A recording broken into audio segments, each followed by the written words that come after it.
All righty now, Shia LaBeouf in the neighborhood, Bobby Soto in the neighborhood. Love your street as well. Go ahead now. Hey man, how do you stay free of all the clutter with social media and everybody has an opinion? Because remember, back in the days, it used to be if it was a movie, it was Siskel and Ebert, it was probably a critic. Now everybody's a critic. Yes. And everybody got something to say, and it's right on your screen. Yes. How do you not pay attention to that? I think you have to pay attention to it. Really? And yeah, I think you have to pay attention to all sides of it. You can't get your news source from one thing or just listen to one critic. I think, actually, it's a long conversation, but I don't think criticism is bad.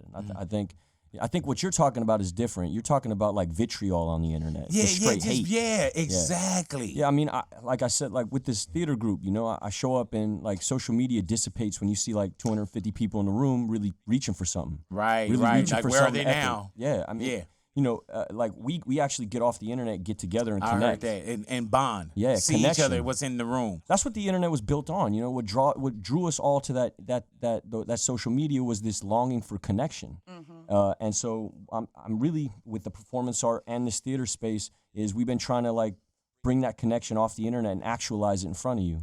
And I have a lot of that in my life, a lot of connection, which keeps me grounded and keeps me feeling loved. How do you not go underwater with Hollywood?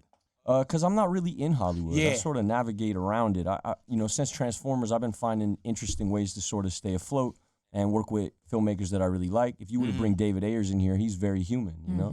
And he brings guys like Bobby in, you know, who make me even more human when you're on a set. So it's not like I'm working in Hollywood. I work in and amongst Hollywood. You don't chase it anymore like oh, I need the Transformers, I need that. No, I ran from it because it was not serving me. It was destroying me. That's when I was getting really drunk and fucked up. That was all during that time when I just felt like I was becoming soulless.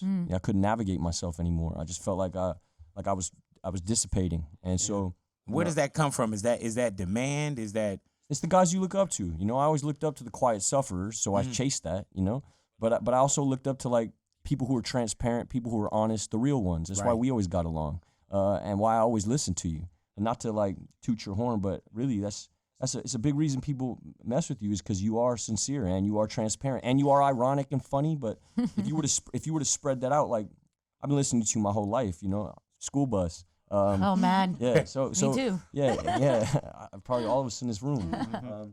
But yeah, I'm like that with actors too. Like my favorite actors are the ones who actually really open up, not the ones who do tricky voices and tricky this, tricky that. Right. But like the ones who open up and show you the truth. Genuine. Truth is infectious. It's you know, it's addictive.